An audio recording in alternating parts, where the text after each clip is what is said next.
Okay. ఉమ్, చెప్పండి. అదే అమ్మా అది ఏదైతే ఉందో అది అర్థమవుతుంది. అది క్లాస్ అనేది అయితే బోధపడుతుందమ్మా బాగా. అంటే మనం ఏమిట? ఎంత స్వార్థంగా ఉంటున్నామని ఆ, ఆ విషయం అయితే అర్థమైందమ్మా. అంటే మనిషి ఎంత స్వార్థానికి అలవాటు పడిపోయాడు అనే విషయం అర్థమైందమ్మా.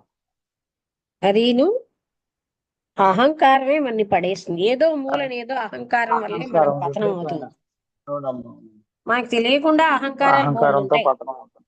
ఉమ్, అవునమ్మా, ఆ లోపల దాగుని ఉంటాయి. అవి సందర్భాన్ని బట్టి వస్తూ ఉంటున్నాయి. అదే ఇప్పుడు కలుపు మొక్క ఎలాగైతే తీసేసుకుంటే మళ్ళీ వస్తుంది అలాగా. ఓకే.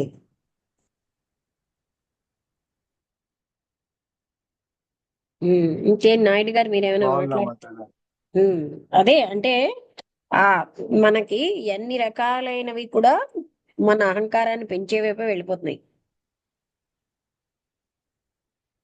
అవునమ్మా.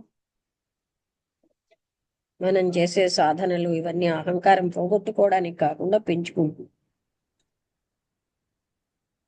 అవునమ్మా. మా మీరు అంటే చాలా లోతైన విషయాలు, అంటే అవగాహన చేసుకోవాల్సిన విషయాలు చాలా ఇందులో చెప్పబడ్డాయమ్మా. అంటే ఇప్పుడు మీరు అవును, చెప్పిన అసలు ఈ దాంట్లో పుస్తకం నేను కానీ మొదలెట్టింది అంటే అందుకే. అంతగా క్యాచ్ చేయలేకపోతున్నాం. ఉమ్, అవునమ్మా, అవునమ్మా, చాలా వాల్యుబుల్ ఇన్ఫర్మేషన్. కానీ దీంట్లో అంటే ఒక్కసారి విని అలా అంటే కాకుండా ఇంకా ఎక్కువ సార్లు వినాలి. మేము అండర్స్టాండ్ చేసుకోవాలంటే కొన్ని ఎక్కువ సార్లు దీన్ని అవగాహన చేసుకుంటే గానీ అర్థమవునంత లోతుల్లో ఉన్నాయమ్మా ఇవన్నీ. అంటే మనం లోతు అర్థం అవడం కాదు, మన కండిషన్స్ అలవాటు అయిపోయి. అంటే ఇలా చెయ్యి అలా చెయ్యి అనే బాహ్యమైనటువంటివి అవన్నీ నిన్ను ముక్తికి తీసుకొస్తాయి. ఇవే మనం అలవాటు చేసేసుకున్నాం. అందువల్ల అవన్నిటిని తీసి పారేయడమే మనకు కష్టం. అవే అలవాటు చేసుకున్నాం అవునమ్మా, గనక అవునమ్మా, అవునమ్మా. అవి పెకలించడం మనకి ఇప్పుడు చాలా ఎందుకు కృష్ణమూర్తి గారి బోధ అర్థం కాక కాదు, మన కండిషనింగ్ వదలం కదా. అవునమ్మా, అవునమ్మా, అవి వదలడమే మనకు కష్టం. ఇప్పుడు మనం అవునమ్మా, చిన్నప్పటి నుంచి ఈ బాడీని పొగిడితే ఆనందిస్తున్నాం, అంతా అది భగవంతుడి కృపతో జరుగుతున్న పనులన్నీ మనమని కర్తృత్వం తీసుకోవడం బట్టి కదా అహంకరిస్తున్నాం. అవునమ్మా, అదంతా అవునమ్మా. నేను నేను పొందేసేను నావే ఇవన్నీ అని ఒక మిథ్యాహంకారంలో ఉండడం బట్టి మనమేమో పొగిడితే పొంగిపోతున్నాం. ఎవరిని పొగుడుతున్నారు? పరమాత్ముడి యొక్క శక్తితో జరుగుతున్నాయి ఇవన్నీ. కరెక్ట్ అమ్మా, అవునమ్మా.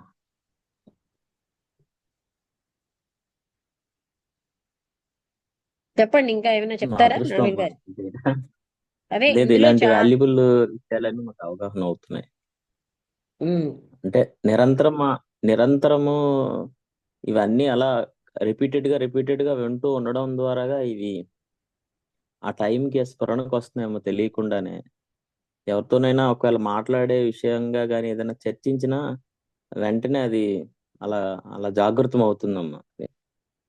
అంటే అంతలా ఎలా వెళ్ళిపోయాయి పడితే అలా లోపలికి అనేది. మాట్లాడేయడం కాదు అని ఆ జ్ఞానం వస్తుంది అంటారు. కరెక్ట్ అంతేనా? అమ్మా, కరెక్ట్ ఉమ్, అమ్మా. అవునమ్మా, అవునమ్మా.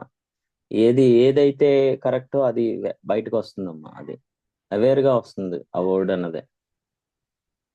ఇవన్నీ తెలిసాక నేను మిమ్మల్ని తిడుతున్నాను అన్న పదం మీకు వాడరు. అంటే మీరనే కాదు అందరూ కదా. అవన్నీ మాకు తిట్టడం కాదు, మాకు లేదమ్మా. ఉపకారం చేస్తున్నారని అర్థం చేసుకుంటారు కదా. అవునమ్మా, అవునమ్మా, 100%. 100%. అవునమ్మా. ఈ జ్ఞానం అందులో ఇంకా లేనప్పుడు ఇంకా ఆలోచించడానికి ఏం లేదు. ఆ, ఏంటండి రమణ గారు గట్టిగా చెప్పండి. అవు- లేనప్పుడు కాదమ్మా, లేనప్పుడు ఫీల్ కలుగుతుంది, కానీ ఇప్పుడు అర్థమైన తర్వాత ఆ తిరుగుతున్న పదాలైనా కూడా మన కోసం అనే విషయం అర్థమవుతుంది బాగా. అది ఏదైతే ఉందో అది చెప్తున్నారు, సత్యం చెప్తున్నారు, చెప్పడం కాదు. ఆ ఉన్న సత్యం ఏదైతే అది నిజంగా చెప్తున్నారు. ఆ సత్యం మనకు అర్థం అవ్వలేనప్పుడు బాధ అనిపించింది అంతే. అది అంటే మనం బాడీ అనే ఒక ఐడెంటిఫికేషన్ వల్ల నన్ను డిస్కరేజ్ చేస్తున్నారు అనుకుంటారు అవునమ్మా, అవునమ్మా, కదా. అంటే నాకేమో ప్రోత్సహించట్లేదు, వాళ్ళ వాళ్ళు పొగిడినట్టు ఇక్కడ పొగట్టం లేదు అనిపిస్తూ ఉంటుంది. కానీ అది ఎంత మేలో అర్థం అవ్వదు. అవునమ్మా. అవునమ్మా, అవునమ్మా.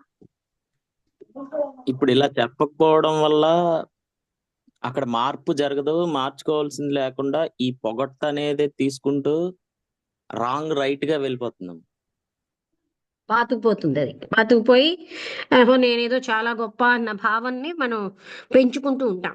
దానివల్ల మనం ముందుకు వెళ్ళలేమన్న సత్యం మనకు తెలియాలి. ఇక్కడ అదే చెప్పారు కదా, లేస మాత్రమైన అహం ఉన్నా పడిపోతామని. అవునమ్మా. ఎవరో ఏదో పొగిడేరు అవే పెట్టుకుని పాకులాడకూడదు. వాళ్ళ పొగడ్తల్ని మనం ఇలాగా గడ్డిపోచలా తీసి పారేయాలి. లేకపోతే ఏంటవుతుంది, అవన్నీ మన ఇబ్బంది పెట్టేస్తాయి. అవన్నీ మన మనసులో బలహీనంగా ఉన్నప్పుడు పాతుకుపోతాయి. ఓహో నేను ఇంత గ్రేటు, వాళ్ళు ఏదో పొగుడుతారు, దానికి మనం ఎఫెక్ట్ అవ్వకూడదు. నాకు ఒక బుద్ధిస్ట్ ఒక లేడీ చిన్నావిడే ఏం చెప్పారంటే, బుద్ధుడి కంటే మనం ఎవరం గ్రేట్ కాదు కదా అన్నారు. అందుకని నిరంతరం నిరహంకారం ఉండాలని.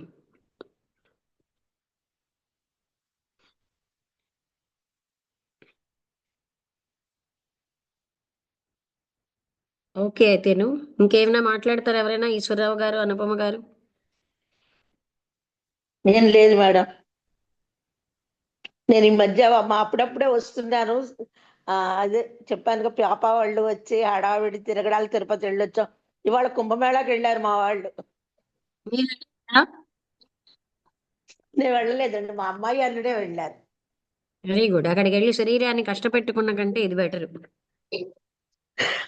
వెళ్ళారు, ఆ కుంభమేళాకి వెళ్ళారు. ఇవాళ అక్కడికి వెళ్ళి అక్కడి నుంచేమో మళ్ళీ కాశీ అవన్నీ పెడతారు అనుకుంటాను, అయోధ్య అవన్నీ వాళ్ళు వెళ్ళి ఎప్పుడు మళ్ళీ అమెరికా లక్షవారానికి వెళ్ళిపోతారు? వస్తారు. నేను ఇంకా మా అల్లుడేమో 27న వస్తారు. 28 ఇంట్లో వ్రతం ఏదో చేసుకుంటారట. 1వ తారీఖున మా అల్లుడు వెళ్ళిపోతాడు. మా అమ్మాయి నేను ఏప్రిల్ 25. మా ఓకే. అమ్మాయి ఇక్కడ ఉంటుంది 2 నెలలు. మా ఓకే. అమ్మాయితో కలిసి వాడు. ఓకే అయితే ఓకేనండి, ముగించేద్దామా? అలాగేనండి.